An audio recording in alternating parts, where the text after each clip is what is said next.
হ্যাঁ, ওই মোবাইলটা কিভাবে চালাতে হবে, তাই না? অন কিভাবে, অফ কিভাবে, ডাটা কানেকশন কিভাবে, কিভাবে কি করতে হবে, সব সিস্টেম, সব বিধান ওই কিতাবে লিখে দিয়েছেন।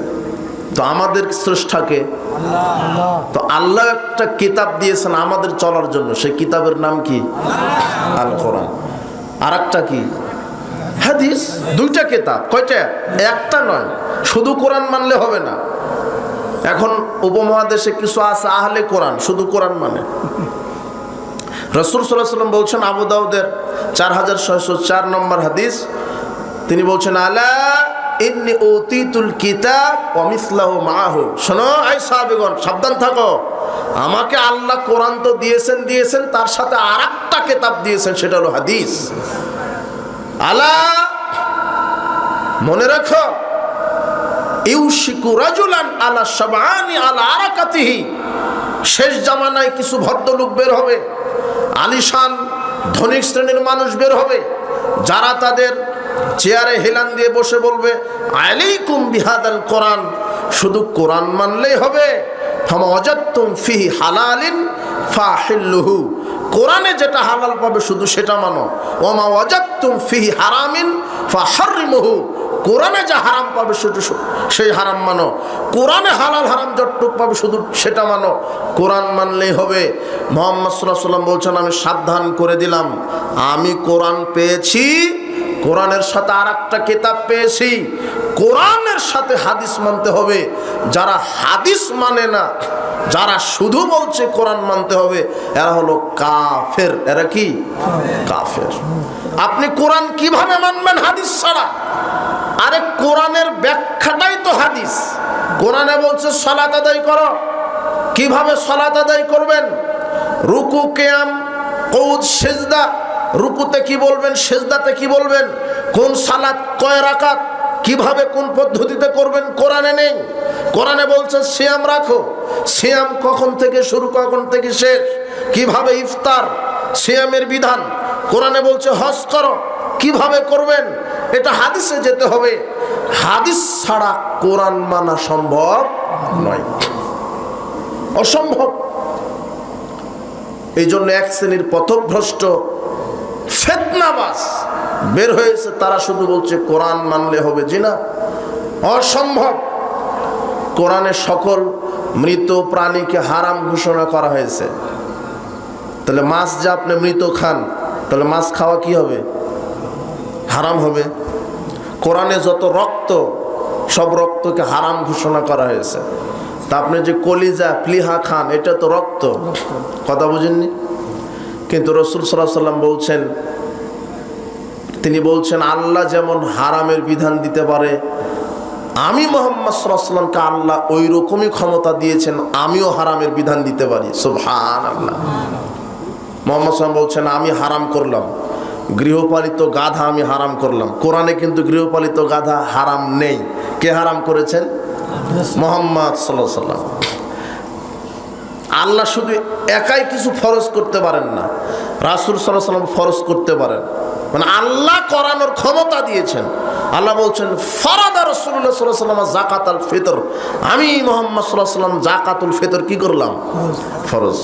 যাকাতুল ফিতর কে ফরজ করেছেন? মুহাম্মদ সাল্লাল্লাহু আলাইহি ওয়াসাল্লাম।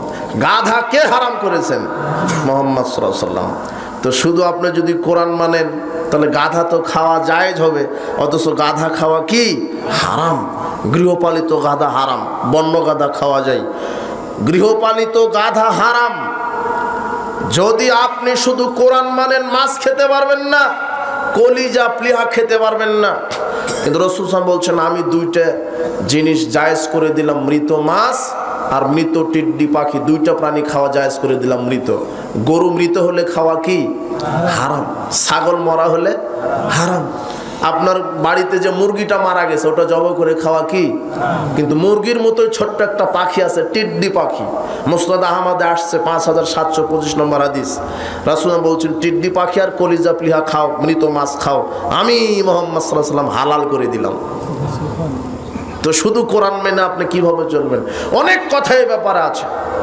এখন কথা হলো যে আপনার স্রষ্টাকে আল্লাহ। আপনার ভালো মন্দ, কল্যাণ অকল্যাণ কে ভালো বুঝেন? আল্লাহ। মোবাইলের যিনি স্রষ্টা, তিনি সংবিধান লিখেছেন মোবাইলকে কিভাবে চালাতে হবে। আমার স্রষ্টা, মানুষের স্রষ্টা আল্লাহ। মানুষ কিভাবে চলবে এর সংবিধান কে দিয়েছেন? আল্লাহ।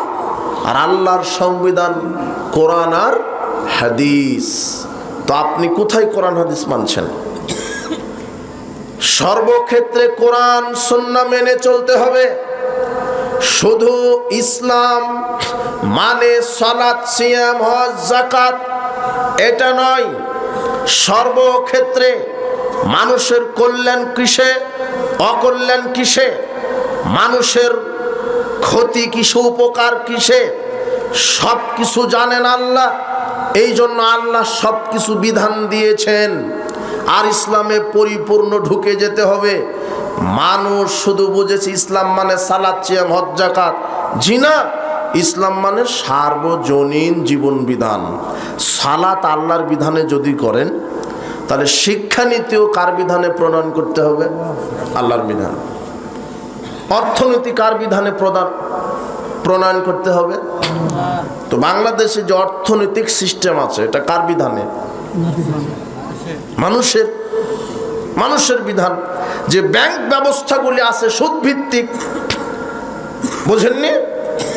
এই যে বাংলাদেশে যত ব্যাংকিং সিস্টেম কি ভিত্তিক? সুদ ভিত্তিক। চালায় কারা? মুসলমান। দাড়ি টুপি নিয়ে বসে আছে, বুঝেননি? এ শুধু মনে করেছে ইসলাম মানে সালাত আদায় করো। ও ব্যাংকে চাকরি করে, সুদি ব্যাংকে। আজান হলে জামাতেই সালাত আদায় করে, কিন্তু কি খুর? সুদখোর। ও বুঝেছে শুধু ইসলাম মানে সালাত। ইসলাম মানে যে আমাকে অর্থনীতিও কার বিধানে চালাতে হবে? আল্লাহর বিধানে। সালাত, সিয়াম আল্লাহর বিধান শুধু নয়, আমি সার্বিক জীবনে যা কিছু করব সেখানে কার বিধান দেওয়া আছে? আল্লাহর বিধান। আপনি সর্বক্ষেত্রে আল্লাহর বিধান মেনে চলেন। কোথায় আপনি মেনে চলছেন সর্বক্ষেত্রে আল্লাহর বিধান? কোথায় মেনে চলছেন? আপনার অর্থনীতি ব্যবস্থা, শিক্ষা ব্যবস্থা,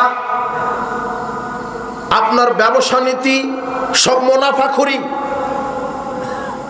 আচ্ছা, সালাত আদায় করলেন কার বিধানে? আজকে মসজিদে। সিয়াম রাখলেন কার বিধানে? হজ করেন কার বিধানে? যাকাত দেন কার বিধানে? খান, ঘুমান, পেশাব পায়খানা করেন কার বিধানে? রাজনীতি করছেন কার বিধানে? হ্যাঁ, মানুষের না? এই যে রাজনীতি যে করছেন, কেন এখানে রাজনীতি আল্লাহর বিধান নাই? আল্লাহ মনে হয় রাজনীতি বুঝেন না। আর আলেমেরা কেন রাজনীতির কথা বলবে? রাজনীতি বুঝে, রাজনীতি করবে কারা?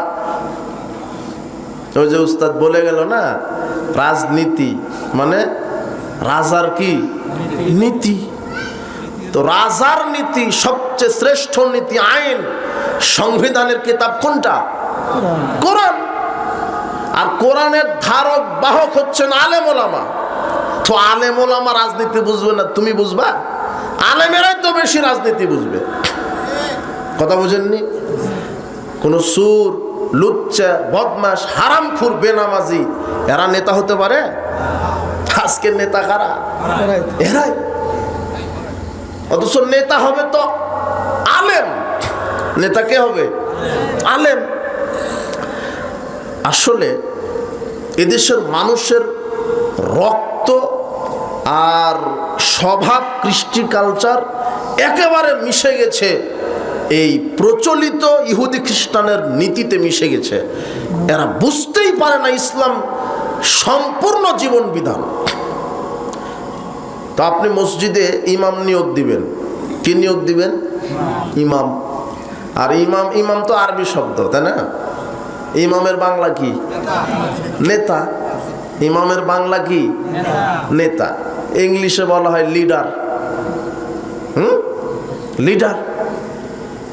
ওটা আরবিতে হলো ইমাম, বাংলাতে কি? নেতা। তো ইমাম মসজিদে নিয়োগ দেন, মসজিদে ইমাম নিয়োগ দিচ্ছেন না? তো আপনার ওই মসজিদে ইমাম নিয়োগ দিচ্ছেন, ও কতজনের সালাত আদায় করাবে? মসজিদে কত লোক ধরে? আপনার এলাকায় কত লোক আছে? 500। ও 500 জন লোকের ইমাম না? 500 জন লোকের একজন ইমাম নিয়োগ করেন আপনি, ওর একটা ভাই বানেন। ভাই বানেন না? ভাইবা, আপনি ভাইবা নিচ্ছেন কি ইমাম সাহেব দাড়ি ছাঁটে কিনা, কথা বুঝেননি? ডিগ্রি কেমন আছে, কেরাত কেমন, একটু বলেন যে ইমাম সাহেব দেখি কেরাত একটু করেন, দেখি অমুক সূরা থেকে তেলাওয়াত করেন। আরবি গ্রামারের কোনো দখল আছে নাকি, নাও সরফ জানেন, মিজান মুন সাহেব কতটুকুন জানেন, একটু ধরলেন। এরপরে হারামের সাথে জড়িত কিনা, আপনার বউ পর্দায় থাকে কিনা, এইভাবে কি নিচ্ছেন ইমামের? ভাইবা নিচ্ছেন। ওই ইমাম কতজন লোকের ইমামতি করবে?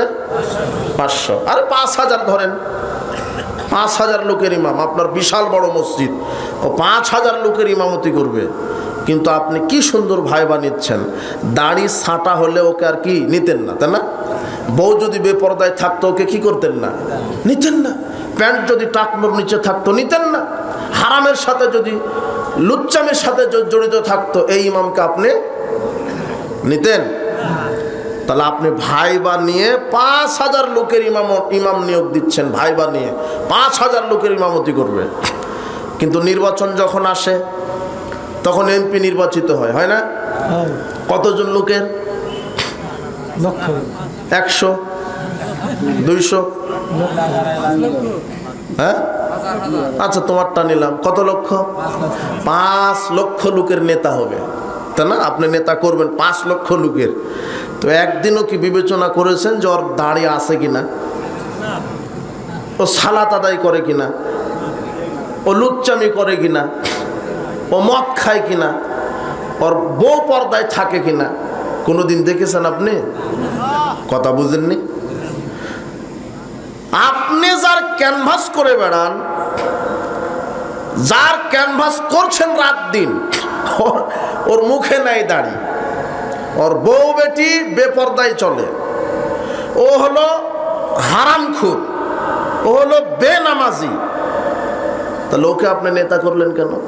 বেনামাজিকে যদি নেতা করেন, ও বাংলাদেশে নামাজ কায়েম করবে কিভাবে? তো চাকরিজীবীরা বলবে না ওদের চাকরি নট হয়ে যাবে।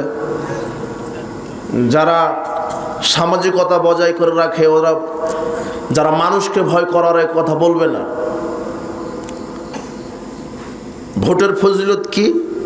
আপনি যে ভোট দিচ্ছেন, যাকে দিলেন আপনি, ও যদি নেতা হয়, ও যত নারীর সাথে জেনা করবে, যত দুর্নীতি করবে, তার সম পরিমাণ পার্সেন্টেজ আপনার অ্যাকাউন্টে জমা হয়ে যাবে। এটা হলো ভোটের ফজিলত। আর এই প্রচলিত গণতান্ত্রিক সিস্টেমে যে ভোটটা, এটা হলো হারাম। এটা কি হারাম? এই প্রচলিত গণতান্ত্রিক পদ্ধতিতে ভোটের মাধ্যমে যদি নেতা নির্বাচন হয়, তাহলে সুর, বদমাশ, লুচ্চা, হারামখোর, বেনামাজিরা সমাজে নেতা হবে। কথা বুঝেছেন? ভালো মানুষ হবে না তো। ভালো মানুষ কিভাবে হবে? এটা ভালো মানুষ, এই যে এই খুঁটিটা ভালো মানুষ, মদিনা বিশ্ববিদ্যালয় থেকে ফারেক হয়ে আসছে, এমপিতে দাঁড়াবে। আর এটা হলো মমতাজ, শিল্পী মমতাজ আছে না? এটা কি মমতাজ? কি ওকে বলে? মমতাজ না? এটা আছে না, বাউল শিল্পী আছে না, এটাও দাঁড়ায়। আর হলো আলেম মানুষ, তাকওয়াশীল মানুষ। এ ভোট পেয়েছে আপনার এই আত্রাই থানার 99 জন আলেমের, পরহেজগার বড় বড় আলেম 99 জন একে ভোট দিয়েছে। আর মমতাজ বেগমকে ভোট দিয়েছে যারা সিনেমাখোর, নাটকখোর, গাঁজাখোর, লুচ্চা, বদমাশ, হ্যাঁ, এরা হলো 100 জন ভোট দিয়েছে। বলো তো এমপিকে? হ্যাঁ, এটাই হলো গণতন্ত্র আর এই প্রচলিত ভোট পদ্ধতি। আর এতদিন ধরে এই গণতান্ত্রিক সিস্টেমে অযোগ্য এরাই হলো সংসদে বসেছিল। তাই তো সংসদে গান গায়, সংসদে কোরআন তেলাওয়াত হয় না, সংসদ থেকে কি শোনেন আপনি? গান। ওখানে পাঠায়েছে, আপনি তো ওদের পাঠায়েছেন। কোন দুর্নীতিবাজ, কোন বেনামাজি কোনো লুচ্চা, কোনো বদমাস, কোনো হারামখোর, যারা কোরআন সুন্নাহ জানে না, এরা নেতৃত্ব হতে পারে না, নেতৃত্ব দিতে পারে না। আরে দেশের নেতা হবে তো যারা দেশের হকপন্থী আলেম ওলামা, এরাই তো নেতা হবে। যদি এরা নেতা হয়, যদি এই দেশের হকপন্থী আলেম ওলামা যদি নেতা হয়, 300টা সিট আছে জাতীয় সংসদে, 300টা সিটে যদি বেনামাজি বাদ দিয়ে ঘুষখোর, সুদখোর, দুর্নীতিবাজ, লুচ্চা, হারামখোর, মদখোর এই সেকুলার নেতাগুলিকে বাদ দিয়ে যদি আপনি বাংলাদেশের সংবিধানের 300টা, বাংলাদেশের সংসদের 300টা সিটে এই দেশের হকপন্থী 300 জন আলেমকে এমপি মন্ত্রী নির্বাচন করেন, আর যদি সংবিধান ইহুদি খ্রিস্টানের বাদ দিয়ে সংবিধান যদি কোরআন সুন্নাহ করতেন, আজকে আলেম ওলামার এই রাত জেগে বক্তব্য দেওয়া লাগতো না। আজকে এখানে আমাকে উঠার পরেও বলা হয়েছে একটু মাদকের বিরুদ্ধে বলেন। বেটা, মাদকের বিরুদ্ধে আমি বলবো কেন? মাদকের বিরুদ্ধে কথা হবে সংসদে। সংসদে যেদিন 300 জন হকপন্থী আলেম ওলামা দাঁড়াবে, আর যখন কোরআন সুন্নাহ কায়েম হবে, 24 ঘন্টার মধ্যে মাদকের লাইসেন্স খবর দেওয়া হবে। যারা মদ খাবে, গাঁজা খাবে, ইয়াবা খাবে, আল্লাহ বলছেন প্রথমে তাদেরকে ধরো, 40টা জুতার পিঠে মারো, এরপরে যদি আবার খায় 80টা মারো, আবার খেলে তাকে বসো তোমরা 5 বছর জেল দাও। এটা হলো ইসলামের আইন। তুমি যে নেতাকে সংসদে বসায়ছো, ও মদের লাইসেন্স দেয়, ও হলো হারামখোর একটা। ও গাঁজা বন্ধ করবে না, গাঁজার লাইসেন্স দিয়ে গাঁজাকে জীবিত রাখবে। ওই জন্য আলেমকে বসাতে হবে। মাওলানা সাহেব বক্তব্য দিবে না, বাবাজিরা তোমরা নামাজ পড়ো, নামাজ না পড়লে জাহান্নামে যাবে, এরকম বক্তব্য স্টেজ থেকে হবে না। এরকম বক্তব্য দেশের হকপন্থী আলেম ওলামা যখন এমপি মন্ত্রী হবে, সেদিন সংসদে বসে আইন পাশ করবে। বাংলাদেশের প্রত্যেকটা আকেল বালেগ, প্রত্যেকটা মুসলিম নারী পুরুষকে আজ থেকে 5 ওয়াক্ত সালাত বাধ্যতামূলক করা হলো। যারা 5 ওয়াক্ত সালাত আদায় করবে না, তাদের আজীবন জেল হবে। এটা আইন পাশ করা হবে, সংসদ থেকে আইন পাশ করা হবে। জেনার বিরুদ্ধে আলেম বক্তব্য দিবে না, জেনার বিরুদ্ধে বক্তব্য দিবে সংসদে। কেন? সংসদে যে এখন সংবিধান কোরআন হাদিস, তখন পাশ করে দেওয়া হবে, বিবাহের পূর্বে কেউ যদি জেনায় লিপ্ত হয় 100 লাঠি পিটানো হবে। বিবাহের পরে যদি কেউ জেনায় লিপ্ত হয়, তাহলে তাকে ঢাকার নয়াপল্টন মাঠে, বিশাল মাঠে, লক্ষ কোটি মানুষের সামনে বুক পর্যন্ত একে গেড়ে দিয়ে পাথর মেরে মাথা ফাটিয়ে দিতে হবে। এই বিধান যখন বাংলার জমিনে কায়েম হবে, রাতারাতি লুচ্চামি বন্ধ হয়ে যাবে। ওয়াজে কাম হবে না। ওয়াজে কি করে কাম হবে? এই জন্য আগে নেতৃত্বের সংস্কার দরকার। তোমার নেতা কিভাবে জেনার বিধান কায়েম করবে? একজন নেতার 1400 নারীর সাথে জেনার সম্পর্ক আছে, ও জেনা করে। গাজার বিধান কিভাবে বাতিল করবে? ও খায়। এরকম হারামখোর, বেনামাজি, এরা নেতা হওয়ার যোগ্যতা রাখে না। এই যুবক শোনো, তুমি মনে রাখো, এই নেতার পিছনে ছোট না। যেই নেতা তোমাকে ওযুর কথা বলে না, ইমানের কথা বলে না, আমলের কথা বলে না, সালাতের কথা বলে না, সিয়ামের কথা বলে না, বলে আমার ক্যানভাস করো, আমার দলে যোগ দাও, কি হবে? টাকা দিব, নারী দিব, গাড়ি দিব, বাড়ি দিব, জিনা, এই নেতা তো জাহান্নামে যাবে, তোমাকে নিয়ে যাবে। তুমি মনে রেখো, তুমি সাবধান হও। এরকম নেতার পিছনে ছোট না। কোন হারামখোর, দুর্নীতিবাজ, বেনামাজি নেতা হতে পারে না। নেতা হবে যে কোরআন সুন্নাহর জ্ঞান রাখে, যে আলেম।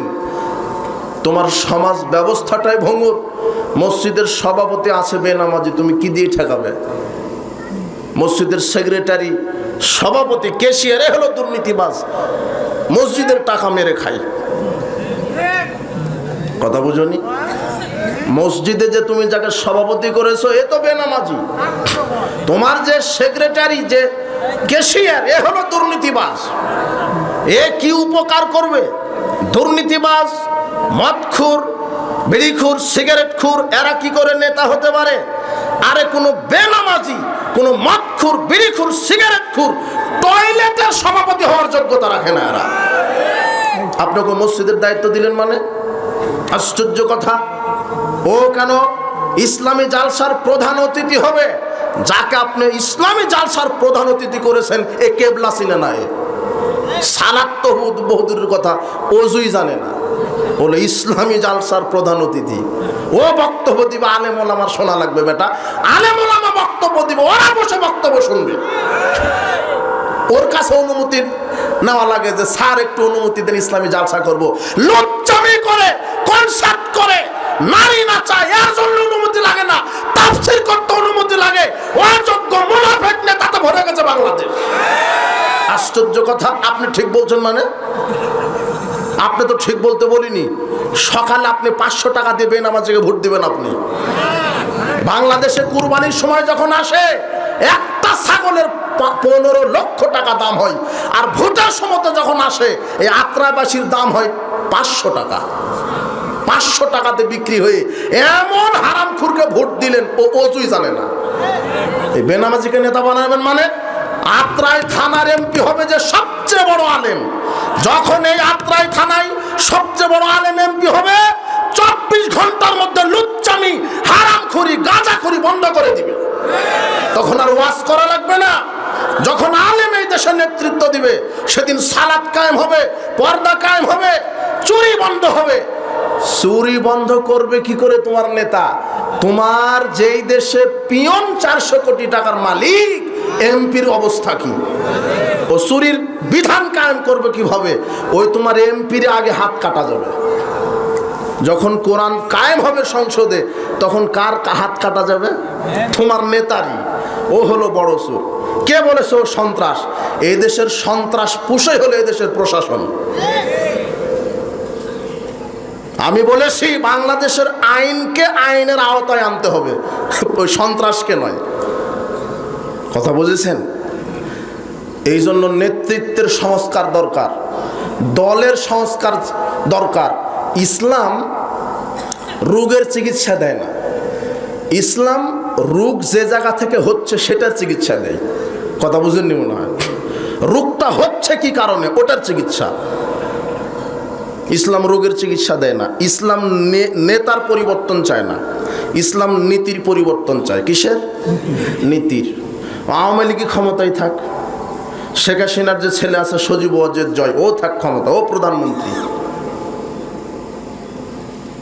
ওই বিএনপির জিয়ার ছেলে তারেক রহমান আছে না, ও প্রধানমন্ত্রী, সমস্যা নেই। দলের নেতার পরিবর্তন ইসলাম চায় না, নীতি। ওই তারেক রহমান দেশের নেতা হবে, দাড়ি ছেড়ে দিবে, টুপি পরবে, আলখাল্লার জুব্বা পরবে, কোরআন হাদিস শিখবে, আর বাংলাদেশের সংসদের 300টা সিটে হকপন্থী আলেম ওলামাকে এমপি মন্ত্রী দিয়ে দিবে, আর সংবিধান করবে কোরআন হাদিস, বাস। আর লাগবে? কথা বুঝেননি মনে হয়? তো আপনি দলের পরিবর্তন, নেতার পরিবর্তন দিয়ে কি করবেন? এই গণতন্ত্র এর সিস্টেম হয়ে গেছে মুদ্রার মতো, এই পিঠ আর ওই পিঠ। ওই যুবকেরা বলছে ফ্যাসিস্ট তাড়িয়েছি, তুমি কিছুই তাড়াওনি। আগামীকাল যদি ডক্টর ইউনূস বলে যে এই প্রচলিত গণতান্ত্রিক পদ্ধতিতে ভোটের মাধ্যমে আমি সরকার নির্বাচিত করব, তাহলে একটা ফ্যাসিস্ট গেছে আর একটা ফ্যাসিস্ট এসে বসবে। কথা বুঝেননি? কয়লা ধরলে কি যায় না? ময়লা যায় না। তোমার গণতন্ত্রের সিস্টেমটা তো এটাই। যেই দেশে একটা চেয়ারম্যান হতে খরচ করা লাগে 1 কোটি। কত কোটি? ও 1 কোটি টাকা খরচ করে চেয়ারম্যান হয় 50 কোটি চুরি করার ধান্দাতে। আমি তো ঠিক বলা সহ্য করি না। আপনি 1000 টাকাতে বিক্রি হন, আর বিক্রি হওয়ার পরে বলে চেয়ারম্যান, কি চেয়ারম্যান পেলাম, রাস্তার কাজ করছে না। ও করবে কি করে? ও তো আপনার ভোট কিনে নিয়েছে, ও টাকা খরচ করা লেগেছে চেয়ারম্যান হতে। এই জন্য রাস্তার যতগুলি অনুদান আসবে ও সব খাবেও। কথা বুঝেননি? ভোট কেন্দ্রে যাবেন না, স্লোগান উঠান। তোমার যারা দাড়ি টুপি নিয়ে রাজনীতি করা শুরু করেছে, এদের আল্লাহর উপরে ভরসাই নাই যে ক্ষমতা আল্লাহ দিতে পারে।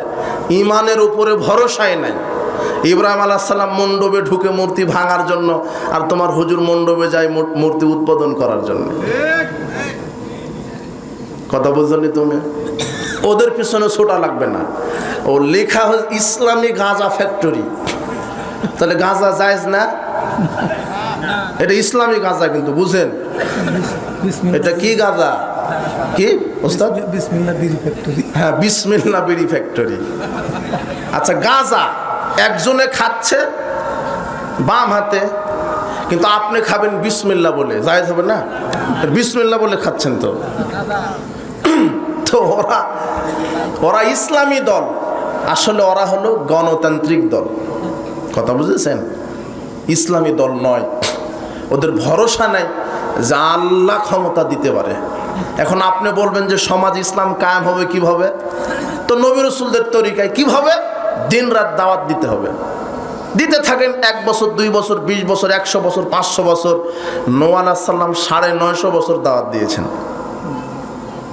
যখন বাংলাদেশের 16-18-20 কোটি মানুষ বুঝবে যে না, এই ইলেকশন পদ্ধতিতে নেতা নির্বাচন হলে চোর ডাকাত পাবো, আমরা সিলেকশনের নেতা চাই। কিসে সিলেকশন? এটা ইসলামী পদ্ধতি, ইসলামী শরিয়া। সিলেকশন কি? বাছাই।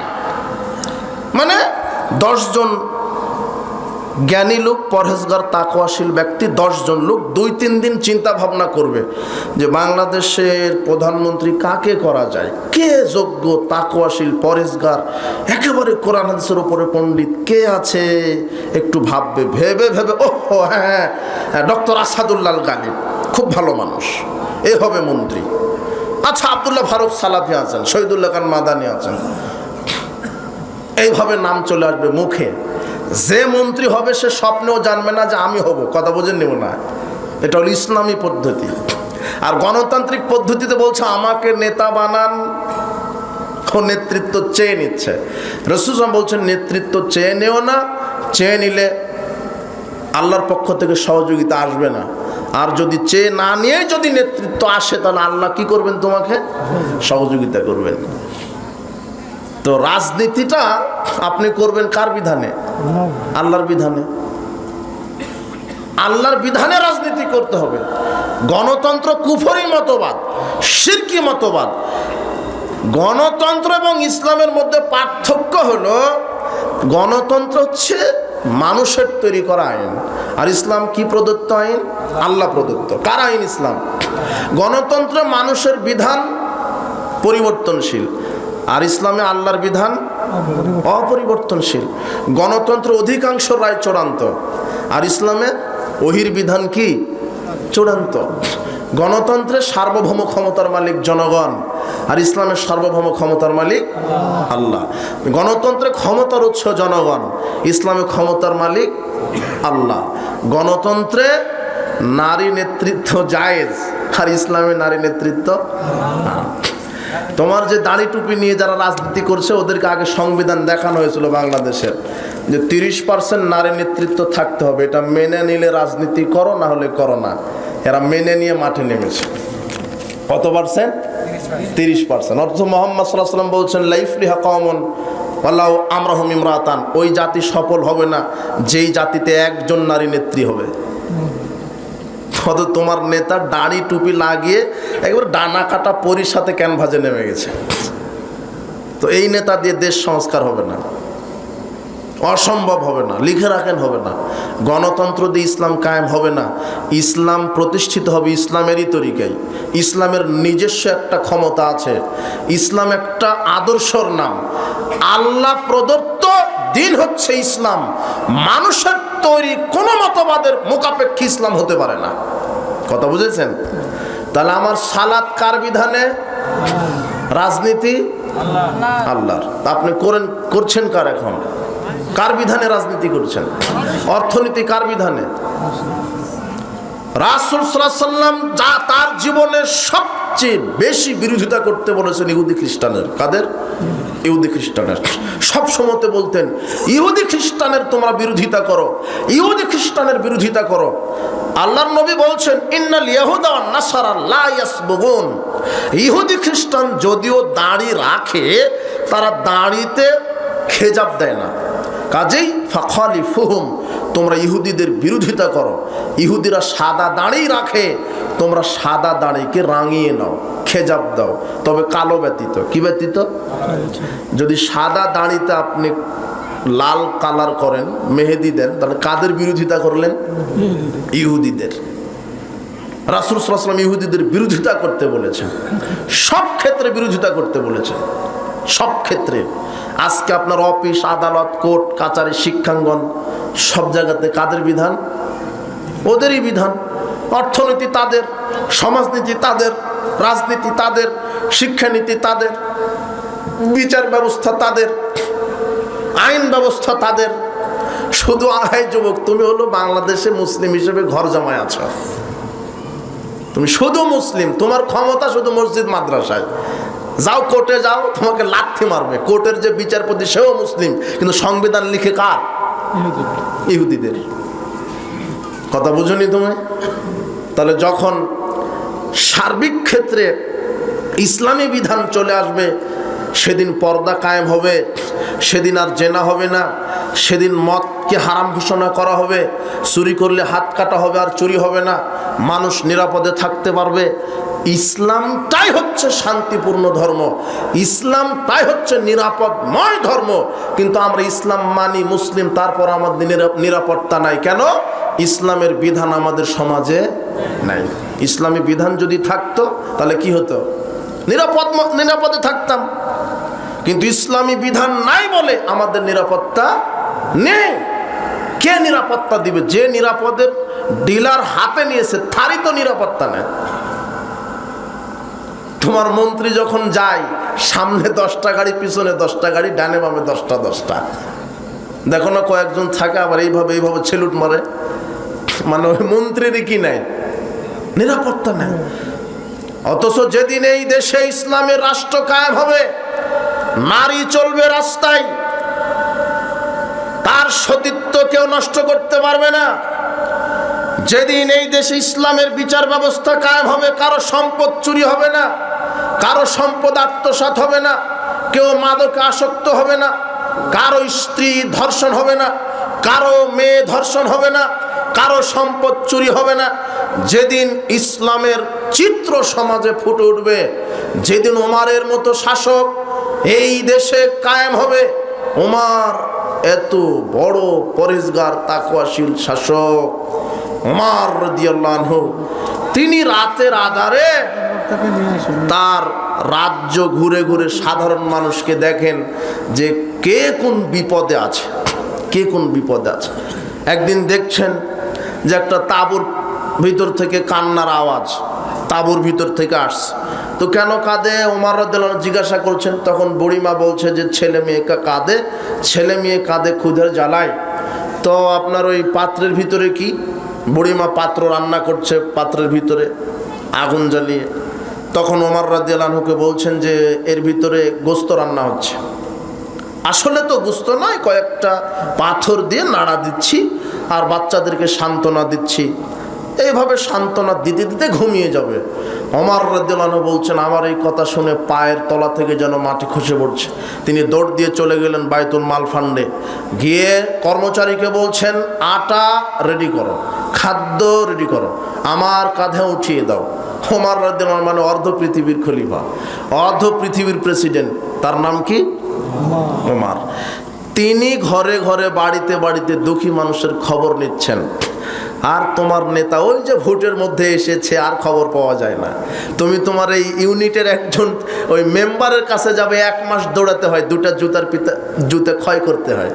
তাও বলে যে নেতা ঘুমাচ্ছে গাঁজা খেয়ে, উঠতে দেরি হবে।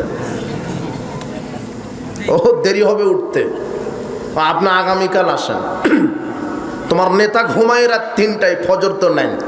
ওই নেতার কাছে তুমি গেছো, তোমার মেম্বার ও কি বলা যাবে? ওমর রাদিয়াল্লাহু আনহু নিজে ক্ষুধার্ত মানুষের পাশে দাঁড়িয়েছেন, আটার বস্তা কাঁধে নিয়েছেন, আটার বস্তা কাঁধে নিয়ে বুড়িমার কাছে গিয়ে রুটি তৈরি করে ছেলে মেয়েকে খাইয়ে দিয়ে এসেছেন। যেই ওমর আটার বস্তা কাঁধে নিয়ে ভিক্ষুকের, অসহায় মানুষের কাছে আটা দিতে যায়, আর সেই দেশের নেতা, সেই নেতাই এই দেশে আটার বস্তা চুরি করে। ও বিলি করে আর এ চুরি করে। কথা বুঝেননি মনে হয়?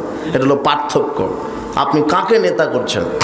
একজন বিধবার কাট করে দিতে তোমার মেম্বার বলছে 5,000 টাকা লাগবে। কথা বুঝেননি? তো লাগবেই তো, ও তো মেম্বার হয়েছে 1 কোটি খরচ করে, তোর লাগবে না? আপনি তো খেয়ে থুয়েছেন ওর টাকা। কথা বুঝেননি?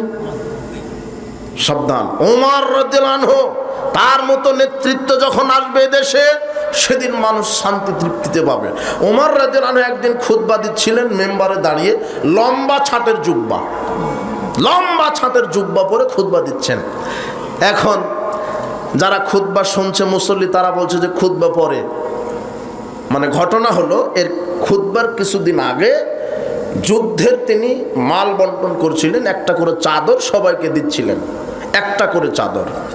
তো তিনি তার ভাগে একটা পেয়েছেন, তার ছেলেকে একটা দিয়েছেন, সবাই চাদর একটা করে পেয়েছেন। তো যেই চাদর পেয়েছেন ওই চাদরে জুব্বা হবে না, একটা জুব্বা হবে না। উনি ওই চাদরের ছাট দিয়ে জুব্বা তৈরি করে খুতবা দিচ্ছেন। তো এখন মুসল্লিরা বলছে খুতবা পরে, আপনি এই যে 2 ছাটের চাদরের জুব্বা কোথায় পেলেন? আপনি তো একটা পেয়েছেন, আপনার 2টা জুব্বা কিভাবে হলো? আগে হিসাব দেন। তখন ওমর রাদিয়াল্লাহু আনহুর ছেলে আব্দুল্লাহ বলছেন, শোনেন, আমার যেটা ভাগে পেয়েছিলাম সেটা আমার আব্বাকে দিয়েছি, আর আমার আব্বা উঁচা পাঁচা মানুষ, তাই 1 ছাটের ওই চাদরের জুব্বা হয়নি, তাই আমার একটা চাদর দিয়েছি, এ 2 চাদর মিলিয়ে জুব্বা তৈরি করেছে। তখন বলছে যে এখন খুতবা চালান, এর জবাব দিই তা। আর তোমার একজন ওই পুলিশ কর্মকর্তার ছুকে যে থাকে 500টা শার্ট, 500টা বোরখা, সব চুরি করা টাকা দেয়। সব কি করা টাকা? নিজের টাকা হলে তো 500টা কিন্তু না, বুঝেননি মনে হয়? হিসাব বুঝেন না নাকি? কতদিন আর ঘুমিয়ে থাকবেন? একটু বলেন না। যেদিন বাংলার জমিনে প্রত্যেকটা দরজা থেকে আওয়াজ আসবে, সকল বিধান বাতিল করো, ওহির বিধান কায়েম করো, সেদিন রাতারাতি বাংলার জমিন ইসলাম কায়েম হয়ে যাবে ইনশাআল্লাহ। এই ভোট এই ক্যানভাস করে নয়, এই ক্যানভাস এই গণতান্ত্রিক পদ্ধতিতে সুর হারাম করে নেতা হবে। ভালো মানুষ আসবে না তো? কিভাবে ভালো মানুষ আসবে? কথা বুঝেছেন? এই জন্য সাবধান হন। জবাবদিহিমূলক নেতা যখন আসবে বাংলাদেশে, সেদিন ইসলাম শান্তিতে থাকবে মানুষ।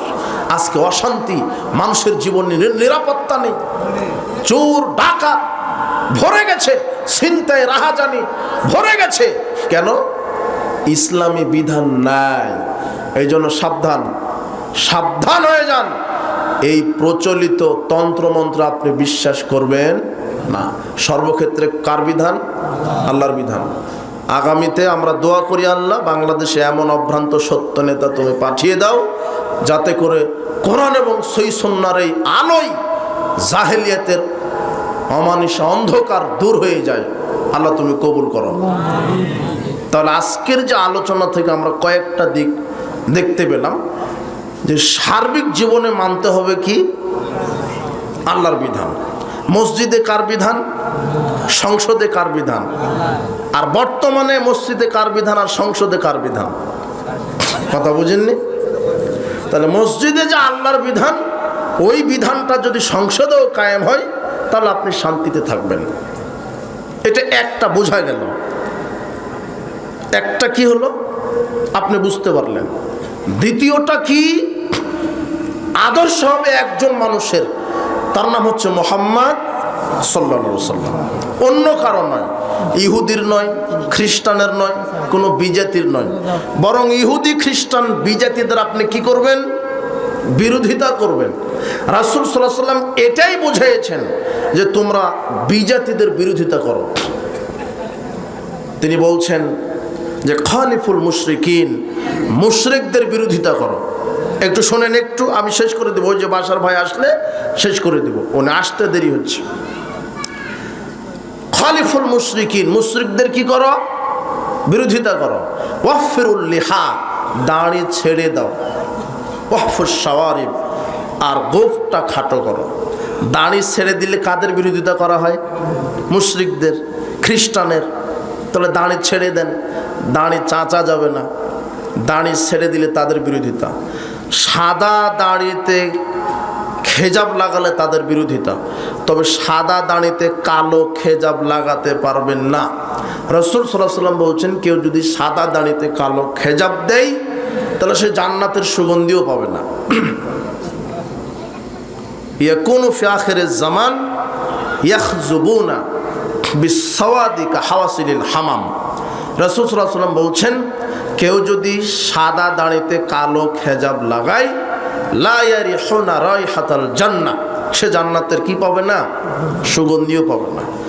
সাদা দাড়িতে কালো খেজাব দেওয়া যাবে না, অন্য যে কোনো রঙে রাঙিয়ে দেন, লাল, নীল, হলুদ, যেটা আপনার পছন্দ, তবে বাড়তি কিছু করেন না, যেহেতু সমাজে কায়েম আছে কি মেহেদি লাল, সেটা করবেন। কথা বুঝেননি মনে হয়।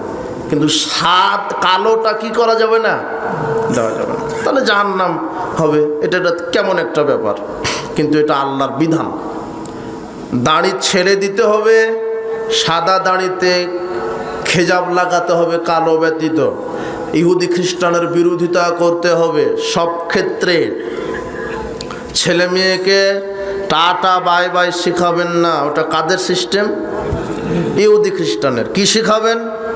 মামা চলে যাচ্ছে, খালু চলে যাচ্ছে, তার নানা চলে যাচ্ছে, দাদা যাচ্ছে, তখন ছেলেকে শিখিয়ে দেবেন, ওই যে দাদা যাচ্ছে সালাম দাও, নানা যাচ্ছে সালাম দাও। আরো বেশি যদি কিছু জানেন তাহলে বলবেন যে এইভাবে বিদায় দাও দাদাকে, কি আস্তাউদিউল্লাহ দীনাকা ওয়া আমানাতাকা ওয়া খাওয়াতিমা আমালিকা ওয়া যাওয়াদাকা আল্লাহু তাকওয়া ওয়া গাফারা যামবাকা ওয়া ইয়াসসারা লাকাল খায়রা হাইসুমা কুনতা। এটা শিখান। সালাম। ছেলে মেয়েকে পথভ্রষ্ট করেন না। কি শিখাচ্ছেন ছেলে মেয়েকে? আর আপনি বা কি শিখলেন? আমি তো আপনাকে চিনি, আপনি সালাম দিতেই শিখেননি। আপনি বলছেন আসসালামু আলাইকুম, তাহলে এটা হলো? যে আসসালামু আলাইকুম বলছে সে কিন্তু বিসিএস ক্যাডার মানুষ, কিন্তু এখনো কি দিতে শিখেনি? সালাম দিতে শিখেনি। শিখবে কি করে? ওই যে কিন্ডার গার্ডেনে ভর্তি করে দিয়েছেন যে বাচ্চাকে, ওই যে হাফ কেজি, 1 কেজি আদেশের আছে না, কেজি। এখন তো মানে এই কিন্ডার গার্ডেন, কেজি যেগুলো আছে, নার্সারি, এগুলোতে বাচ্চার সাথে মা ফ্রি। মানে 1 ঘন্টা ক্লাস, আধা ঘন্টা বাচ্চাকে দিচ্ছে ক্লাস, আধা ঘন্টা বাচ্চার মায়ের সাথে ক্লাস। বুঝেননি মনে হয় কথা? খারাপ লাগলো নাকি? যান কিন্ডার গার্ডেনে। ও ফজর পড়বে না, ফজরের সময়তে মা উঠতেই চায় না, উঠে একেবারে জাগিয়ে দিল। ওর চাই তোর ব্যাগ, ওর কিতাব বইখানার ওজন বেশি। চলে গেছে কিন্ডার গার্ডেনে, ওখানে ABCD পড়ছে, 1 2 পড়ছে, সব পড়ছে, কিন্তু কি নাই? আলিফ বাতা নাই। তো ওখানে পড়াননি। তো আমি কিন্ডার গার্ডেন, প্লে, নার্সারির বিরোধিতা করছি না, ওগুলো থাক। ইসলাম স্থানের পরিবর্তন চায় না। ওই স্থানে কিসের পরিবর্তন ঘটাতে হবে? নীতির পরিবর্তন। ওই কিন্ডার গার্ডেনেই সিলেবাস হবে কোরআন হাদিসের। কিসের? কোরআন হাদিসের। বাস ওই মক্তবে আপনার ছেলে পড়বে, তাহলে দেখবেন 4 বছরের বাচ্চা সুন্দরভাবে সালাম দিবে। কিভাবে? আসসালামু আলাইকুম ওয়া রাহমাতুল্লাহি ওয়া বারাকাতুহু। এছাড়া যদি আপনার ছেলে বিশেষ ক্যাডারও হয় তাহলে সালাম দিতে শিখবে না। বলছে যে আমার ছেলেটা, হুজুর একটু দোয়া করেন। হুজুর আমার ছেলে 5 বছর বয়স, এর কম্পিউটারের সব ফাংশন জানে, কিন্তু সূরা ফাতিহা এখনো শিখেনি। আমার মেয়েটা 4 বছর যাচ্ছে, একেবারে মোবাইলের সব ফাংশন জানে, কিন্তু অজু এখনো জানে না। সব শিখালেন, কি শিখালেন? তো এই দিতে হবে না, শিখাতে হবে কোরআন হাদিস। যাক, আমি আর সামনে ওভাবে কথা বলবো না। আজকে আমার বিষয় কি ছিল বলেন তো? ইসলাম সার্বজনীন ধর্ম। হ্যাঁ, এই বিষয়টা অন্তত মনে রাখেন, বক্তব্য তো মনে রাখতে পারবেন না। ইসলাম সার্বজনীন। সালাত যার বিধানে, রাজনীতিও তার বিধানে, হজ যার বিধানে, অর্থনীতি তার বিধানে। মা বোনেরা এসেছেন, আল্লাহ সুবহানাহু ওয়া তাআলা আমাদের সবাইকে ইসলাম সার্বিক জীবনে মেনে চলার তৌফিক দান করুন। বারাকাল্লাহু ফিকুম ওয়া জাযাকুমুল্লাহ খায়র। আসসালামু আলাইকুম ওয়া রাহমাতুল্লাহি ওয়া বারাকাতুহু।